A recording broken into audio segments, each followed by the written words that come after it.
Pues bueno, ¿cómo están mis queridos cenobites? No, mis queridos cenobitas, sin entrar a cuestiones de tanta mamada del idioma y no. Estamos ahorita otra vez con la segunda temporada, porque sigue siendo la segunda temporada, pero la segunda parte va a tener pocos programitas, pero si ustedes recuerdan, hemos estado hablando sobre todo el viaje del cuento de miedo a través de diferentes eh, países y diferentes cuestiones históricas, ¿no? La última vez que hablamos del cuento de miedo nos adentramos en la cuestión de Drácula, pero antes de eso nos adentramos en la cuestión victoriana. Y para cerrar un poquito esto y entrar en otra cuestión del cuento de miedo o algo como novedoso en la parte histórica, es, bueno, hablamos de Joseph Sheridan Le Fanu en cierto momento con la Ghost Story, cómo implantó como varias reglas, ¿no? Varias reglas en la cuestión de la Ghost Story que tienen que ver con que es más chiquitito que la novela gótica, evidentemente. Tiene que ver con la parte humorística y realista. Entonces hubo otro cuate que fue la parte del apogeo de la Ghost Story en la parte final de la época victoriana y tiene que ver con M.R. James.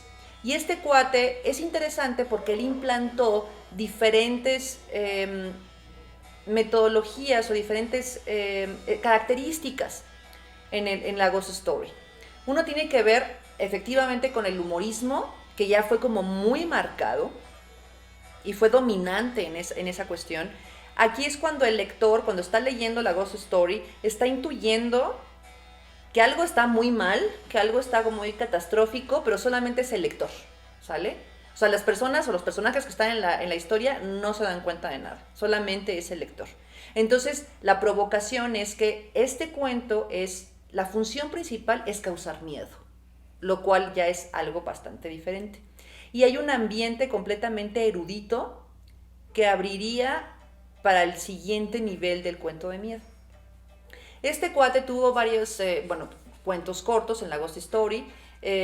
Tuvo algunas cuestiones como Corazones Perdidos, el número 13, La Media Tinta, varios cuentos que vale la pena leer. Hubo otros cuates que en ese apogeo estuvieron ahí, Frederick Benson, Vernon Lee, que es el nombre o el seudónimo para Violet Page, o sea, porque fue una mujer. Y entonces aquí estamos de nuevo en la parte final de la época victoriana, al principio del siglo XX. Y entonces vuelve a cambiar el cuento de miedo, vuelve a cambiar la historia, porque al principio del siglo XX ya tenemos otras cosas socioculturales. ¿Qué tenemos en el siglo XX? Tenemos personajes interesantísimos, como Marx, como Freud, o sea, que empezaron a implementar cada quien en sus niveles diferentes cosas. Tenemos pensamientos de Joyce, tenemos pensamientos de Faulkner, y entonces empieza a haber varias cuestiones intelectuales y artísticas interesantes como el surrealismo, como el dadaísmo. O sea, ya para esa época ya había un montón de cosas que hizo que la literatura en general cambiara y abandonaran los cauces tan marcados que tenía. Entonces podemos hacer un recordatorio de que empezamos con la novela gótica, con la raíz blanca y negra dependiendo del país, donde ya el fantasma, el vampiro ya no dan miedo, donde pasa la Ghost Story, que es un poquito más racionalista, más crítica en ciertas cuestiones, y luego se da este nuevo cuento de miedo que tiene que ver con el cuento materialista de horror. Y aquí está muy interesante y justo creo que el cuento, y aquí me voy a acercar mis libritos, justo el cuento del que estamos viendo en la época victoriana profundiza en varias cosas. Y tiene dos características, bueno, tiene varias características de las cuales no voy a hablar como a profundidad, pero tiene dos características principales. Una es, en la cuestión de forma, es mucho más estructurada, sigue siendo una literatura corta, pero hay una explicación profunda de las cuestiones sobrenaturales, porque estamos hablando del cuento materialista de horror. Entonces, toda esta cuestión desemboca en algo. Desemboca en algo que tiene que ver ya en el fondo con la arcaización del fondo.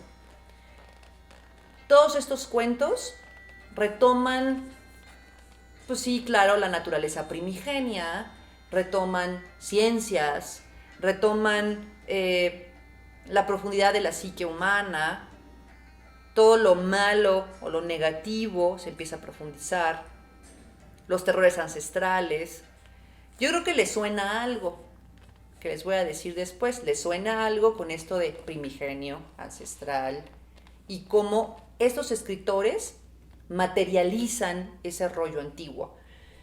Y aquí les voy a leer, para que les quede un poquito más claro. De nuevo, este libro siempre les comento, porque de aquí me he estado basando bastante, La historia natural de los cuentos de miedo de Rafael Llopis, pero para que vean que pues no los estoy choreando. O sea, entonces aquí los cuentos de miedo dejaron atrás el muerto, el castillo y las noches banales y avanzaron.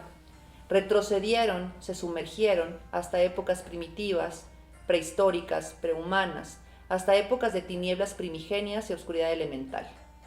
Los terrores más antiguos de la humanidad resucitaron como arte nuevo que traducía el apocalipsis intuido por la angustia del hombre del siglo XX. Los terrores primordiales vinieron a armonizar con el último terror. Las imágenes y representaciones más arcaicas se convirtieron en materia del novísimo arte. Estamos hablando de que la filosofía, y estamos hablando de que ciertas cuestiones científicas en ese entonces empezaban a impregnarse en el cuento de horror, pero de manera muy materialista. O sea, realmente se estaban basando en ciertas teorías de ese entonces. O sea, la ciencia ya estaba pues ya aventando putazos. En ese entonces ya teníamos teorías sobre la cuarta dimensión, sobre ciertas culturas ancestrales. O sea, ya había mucha información científica al respecto.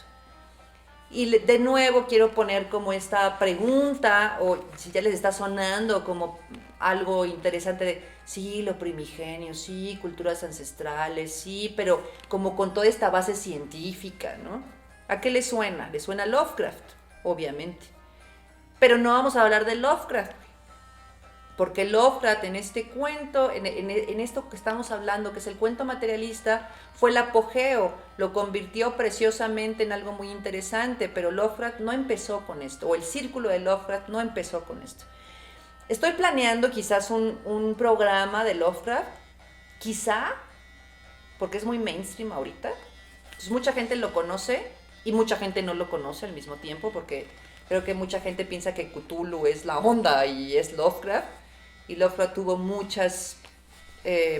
tuvo 3 etapas interesantes en su literatura, pero ya les empieza a sonar, ¿no? Y les empieza a sonar algo mucho más de ahora, que podemos leer más cotidianamente, ¿no? O sea, más en horror, pero que está basado en algo más científico, tienen argumentaciones mucho más con base en eso, ¿no? Entonces, bueno, les vamos a hablar ahorita de dos güeyes, ¿no? Si me vieran me madrearían, yo creo. De 2 personas que empezaron con este cuento materialista. Antes de Lovecraft, papás de Lovecraft, donde Lovecraft obviamente los estudió y demás. Uno es Arthur Machen, que fue el iniciador de este cuento materialista, y él se ocuparía de fuerzas elementales del mal, y entonces retomaría antiguas deidades, pero de manera materialista. O sea, tiene varias cuestiones muy interesantes como científicas o mezcla. Y poderes maléficos en ciertas leyendas o cuentos de hadas.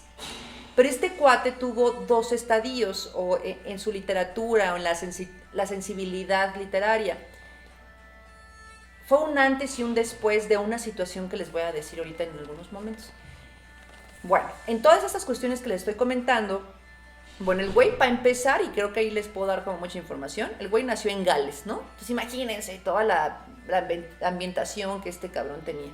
Y aquí les quiero leer otro pedacito que es parte de su autobiografía.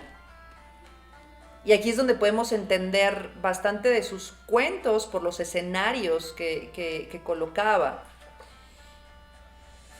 Y de su autobiografía, pues dice lo siguiente: sea mucho o poco, lo que yo haya logrado en la literatura se debe a que cuando por primera vez abrí al nacer mis ojos, estos contemplaron un país encantado.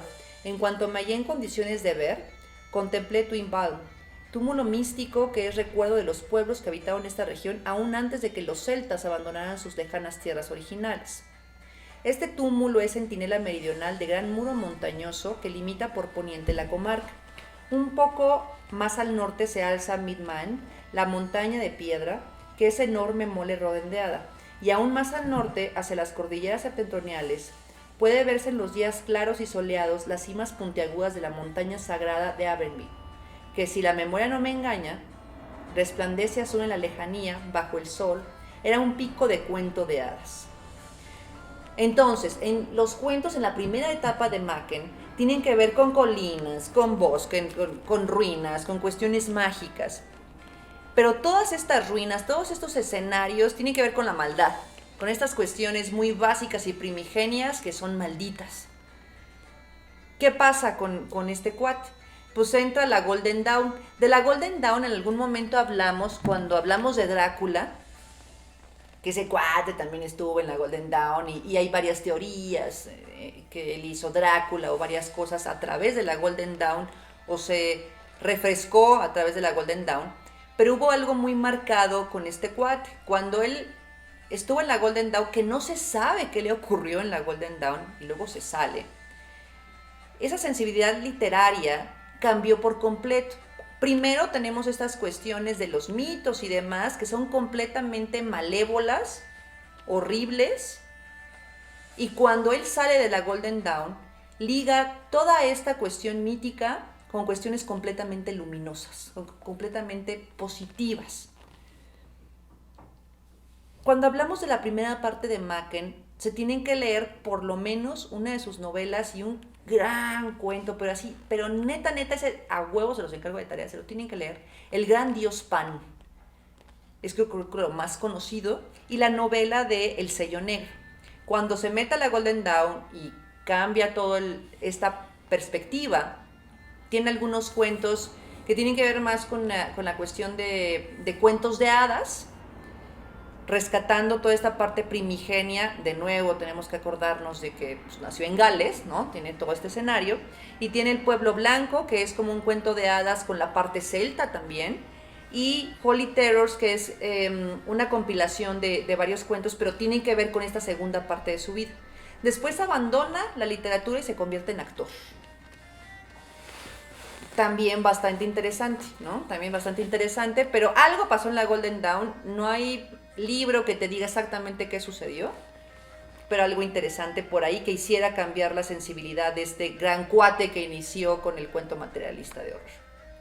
Luego tenemos otro cabrón que me gusta más todavía, que creo que es todavía más brillante que Lovecraft, y a lo mejor hay mucha gente que me va a odiar, pero yo creo que es todavía más brillante, y es Algernon Blackwood. Y aquí, para que no se me pierdan, les voy a leer otro pedacito para que no se me pierdan de qué me está hablando, y me empezó a hablar de la novela gótica y luego llegamos a este pedo materialista, pero no me está hablando de Lovecraft. Bueno. La literatura fantástica es expresión de lo luminoso en un nivel estético ajeno a la creencia. Lo inauguró El Muerto, porque el muerto ya posee en sí mismo un valor luminoso, novela gótica. Pero El Muerto fue solo la llave que abrió el mundo prohibido. Por esa puerta se coló la literatura e inició una infinita espeleología de las profundidades de la mente. En su descenso descubrió lo tremendum en estado bruto, el sueño aún no elaborado como mito, el terror informe y ancestral, fascinado por el vértigo del abismo. El arte redescubrió la materia prima de que habían sido construidas creencias y doctrinas, antiguas cosmogonías y rituales bárbaros. Mucho más allá del muerto, revivió analogías insólitas, simbolismos espantosos, conoció el nuevo terror original a la naturaleza aún no domesticada y a los vastos seres incognoscibles que en ella se ocultan y manejan. Tras la apariencia, volvió a adivinar la mano del numen y recordó ritos olvidados. Protegió por su moderna escafandra racionalista, se hundió hasta el mismo corazón del caos primigenio. De nuevo, tenemos la novela gótica, sí, el fantasma, el muerto, los pinches castillos. Pasamos la Ghost Story, que ya coqueteaba bastante con lo que estaba ocurriendo en ese momento. Y luego pasamos al cuento de horror completamente, mucho más moderno, con base en ciencia, ¿no? con base en ciencia, pero arcaico, ¿no? Tratando de explicar de manera muy erudita ciertos fenómenos. Entonces, aquí está este cuate Algernon. Si tú ya tenías con Arthur Machen antiguas deidades y cuentos de hadas y demás, con este cuate vas a tener todavía cuestiones más profundas. De entrada, lo que él describe en sus cuentos es una naturaleza, sí primigenia, en donde el solo hecho de la descripción que él hace de toda la naturaleza ya te causa escalofrío, ya es así de, ay, cabrón. O sea, todo lo que él describe con el solo hecho de ser naturaleza o estar al 100% con la naturaleza ya te causa escalofríos. Entonces nos regresa a esa naturaleza primordial. Y por otro lado, él se identificaba con la idea que además de este mundo, sobre este mundo, hay otro mundo irreal. Entonces, varios de sus cuentos tienen que ver con esta parte y con esa filosofía. Básicamente estoy en la naturaleza y puedo morir para renacer. Y creo que todos sus cuentos, o gran parte de sus cuentos, tienen esa filosofía detrás. Y luego, ya sé, estoy leyendo mucho, pero pues yo le dije a Carla que iba a leer un chingo. Carla es la gran persona que hace todo esto posible, ¿no? Y que me graba y ahorita me está haciendo caras. Pero bueno, este cuate, para poderles dejar más claro, entonces ya dije, si no les dije, pues ya les va a decir el libro, que en los cuentos de miedo arquetípico se suman dos terrores distintos. El terror primitivo que llevamos dentro y el terror del hombre moderno a la disolución del yo. Este segundo, pues digo, morir para renacer, es tomado por este cuate, completamente. Blackwood, todos los personajes de Blackwood aman la naturaleza inmensa y sana, barrida por vientos purificadores. Pero para el hombre actual, retornar a ese paraíso natural no significa solo la liberación de la tiranía de la mente, sino también pavor, porque ese retorno implica un abandono del mundo cotidiano y una inmersión en el caos multiforme, cambiante, que además de paradisíaco, es potencialmente infernal. Básicamente este cuate, pues a través de toda esa descripción que hace, te mete en este rollo de preguntarte y de cuestionarte, ¿no? También fue un cuate que fue parte de la Golden Dawn, pero en su caso la Golden Dawn le sirvió para que todas estas teorías esotéricas y toda esta parte como obscurona pudieran ser las bases materialistas para la construcción de sus cuentos, o que fueran como más reales o más verosímiles. Y aquí les voy a recomendar yo un libro de la editorial Valdemar Gótica, que es de Algernon Blackwood, que compila varios cuentos, y es el Wendigo y otros relatos extraños y macabros. Aquí vienen todos los cuentos, o casi todos los cuentos de los que para mí son mis favoritos, que es obviamente el Wendigo. Hay otro que se llama Los Sauces, que hay una descripción de los sauces, así en medio de la nada, con sauces y sonidos y todo que te trasladan a ese momento y al terror de los vatos que están viviendo ahí entre los sauces. Está el Hechizo de la Nieve, está el Valle de las Bestias. Todos vienen aquí, se los recomiendo, súper cañón. Y bueno, aquí vamos a dar por terminado, sale bye. No, sí y no. Hubo varios cuates que también en esa época no es que hicieran horror per se, pero ya coquetean con esto y que son muy importantes, pero coquetean más que con el materialismo, coquetean más con el onirismo. Por ejemplo, Chambers. Y de Chambers hablé en algún programa que hice yo de True Detective, de la primera temporada, yo hablé de Chambers. Que de nuevo, sin estos cuates, sin Chambers, Lovecraft, pues como que, o sea, recibió escuela de esos canijos, ¿no? Y es muy importante también este programa, porque yo siempre los dejo en ascuas, ¿no? O sea, siempre los dejo de, ay, ¿qué va a hablar la siguiente vez? Bueno, espero dejarlos con ascuas. Pero sí les voy a hablar un poquito. Lo que sigue no tiene que ver ya con literatura, tiene que ver con cine y tiene que ver con folk horror. Y esta literatura tiene todo que ver con el folk horror, con esta parte primigenia, con esta parte de la naturaleza. Nada más les dejo de tarea, no todo es Midsommar, que es una joya, pero no todo es Midsommar. todo tiene que ver con esta literatura y con cuestiones psicológicas y sociales que estaban pasando en determinado tiempo.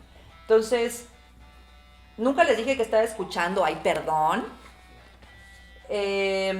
Son varios artistas, o sea, no es que esté escuchando una banda, y es como música nórdica folclórica y que vi como adecuada para esto. Así lo buscan en YouTube sin problema y hay barquitos y naturaleza y todo.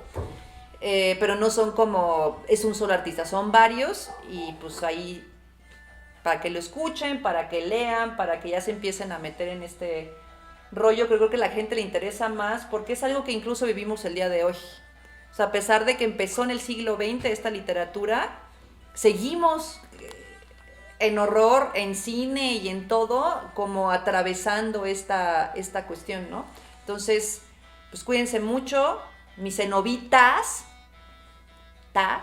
no cenobites o quien quiera, pero cuídense mucho, chingón, sigan bebiendo como yo, sale, bye. Bye.